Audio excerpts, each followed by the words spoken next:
Hey, what's up, zoners? Today, we're going to be helping each other decide which wide receivers should be in our starting fantasy lineups. And I am a Rashee Rice owner, so I've got to have laser focus, man. I am laser focused on this kind of stuff right now because my fantasy life depends on it.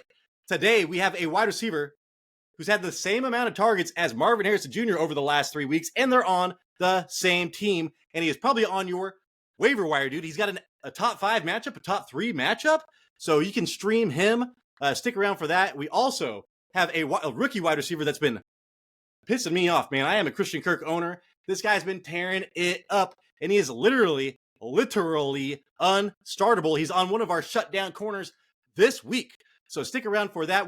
I'm going to be going over all of the shutdown corners that I know of at the end of the show. We got the 5 best and the 5 worst wide receiver quarterback matchups. I'm going to hit that right now, and I'm going to share a tool with you to help guide us, man. You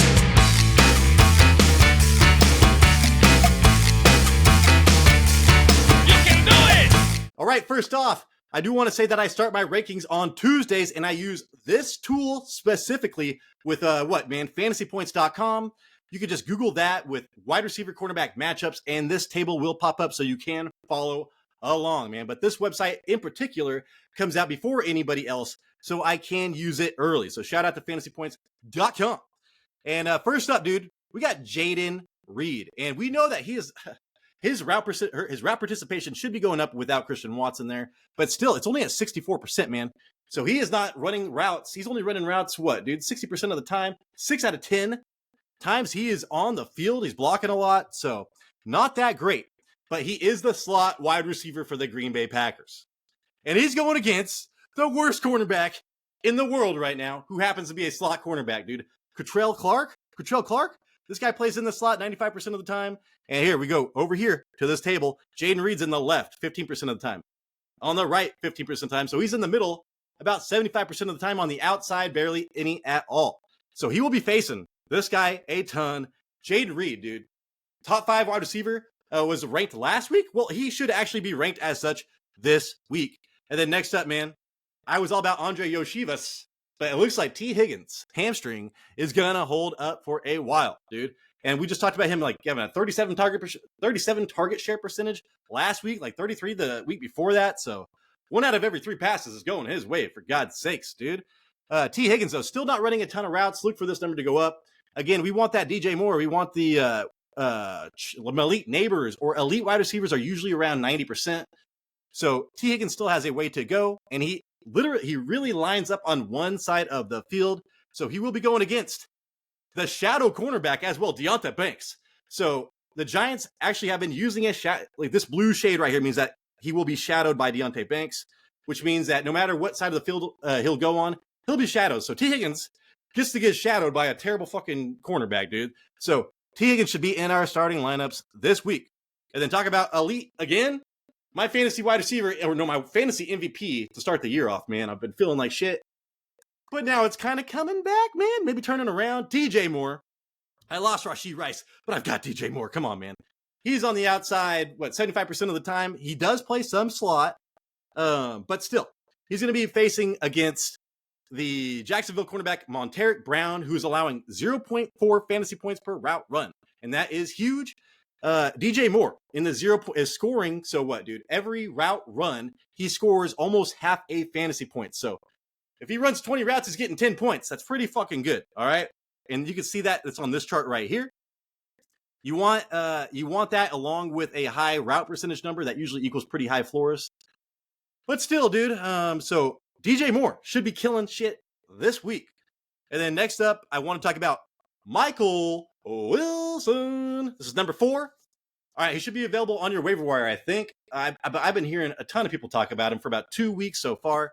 I loved him last year, dude. TJ Houshmandzadeh put me on him and Puka Nacua. It worked out for one of them. But yeah, hey, 83% route participation. That is actually the same, I want to say, as Marvin Harrison Jr., I think. But we'll look at that in a minute. But he mostly plays on one side. He does play in the slot a quarter of the time.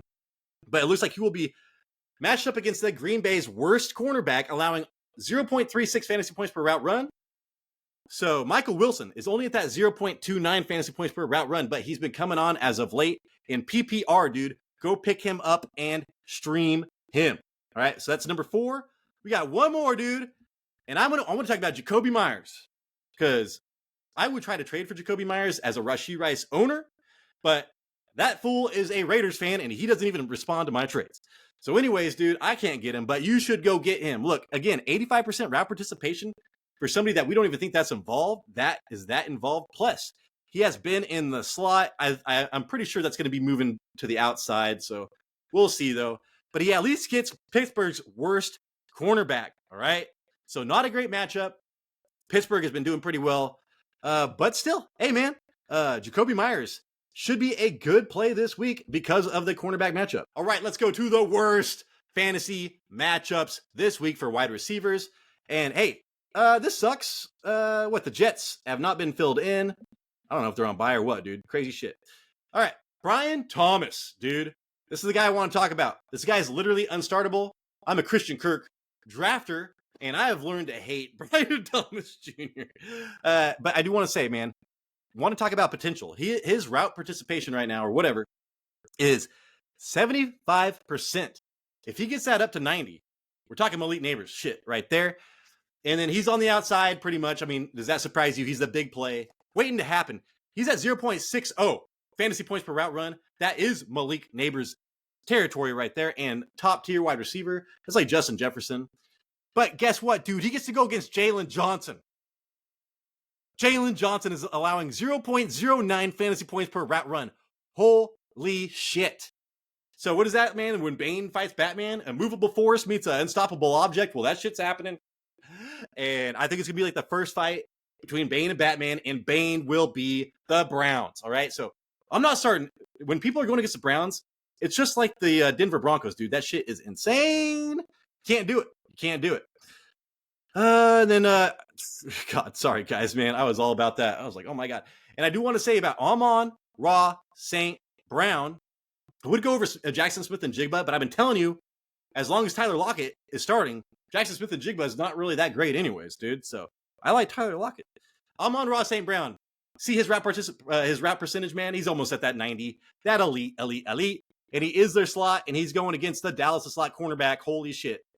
And Dallas slot cornerback is actually doing really well. For being a slot cornerback and only allowing 0.14 fantasy points per route run, that is amazing.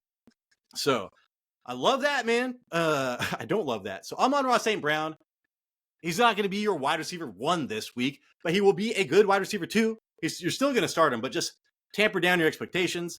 And then, hey, man, Michael Pittman against Tennessee. Tennessee's allowing the fewest amount of points to fantasy wide receivers this year.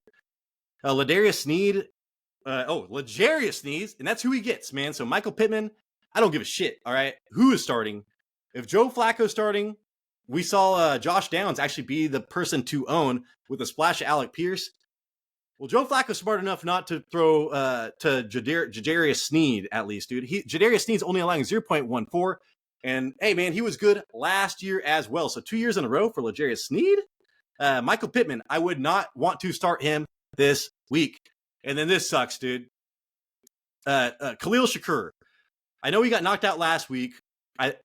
If he does end up playing this week, I really wanted to try to trade for him and start him this week as a Rashee Rice owner. But, dude, as far as lockdown cornerbacks, it is literally, I was going to just say all Jets cornerbacks. Because Reed and Sauce Gardner are amazing. And then you look at their fucking corner, at their slot corner, he's one of the best in the NFL as well. At 0.15 fantasy points allowed, dude. So Khalil Shakir runs everything in the slot, and so does this guy. Not good for Khalil Shakir. And then here we go, dude. Brandon Aiyuk. He came back in a huge way, but that was literally the focus point of their offense, man, at the expense of everybody else. Like, it didn't even matter, man. I watched that game. They were force feeding him, and now he's got to go against Seattle Woolen. It's like, Seattle? I don't want people throwing against. I say that, but or is that the Vikings? The Vikings are actually allowing points. It's Seattle and Denver and Chicago, man. Holy shit. Miami was there for a minute. I'll have to check on them.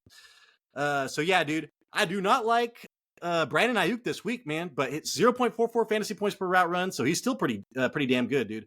But Woolen is literally kind of a shutdown corner right now. So that's not great. And Debo's not even getting targeted pretty much. So I'm expecting Aiyuk, maybe a good game for Juwan Johnson here because the top 2 cornerbacks are going to be preoccupied. Juwan Johnson game this week, dude. And then Mike Evans gets Marshawn Lattimore. Do you guys know what this means? This means there's going to be a fight at the 50-yard line. Mike Evans doesn't get pissed off at anybody. Just go YouTube it, all right? Mike Evans, though, hey, he finally broke back out. 2 touchdowns last week, 0.55 fantasy points per route run. Marshawn Lattimore, if you look at everything, he is a shutdown corner. I don't have him there yet. I don't have him there yet as far as I'm afraid to start people against him. But still, dude, 0.15 fantasy points per route run allowed. Dude, Mike Evans, I still believe in to get a touchdown. I'm pretty sure the history is bad between him and Marshawn Lattimore. Go check it out for yourself.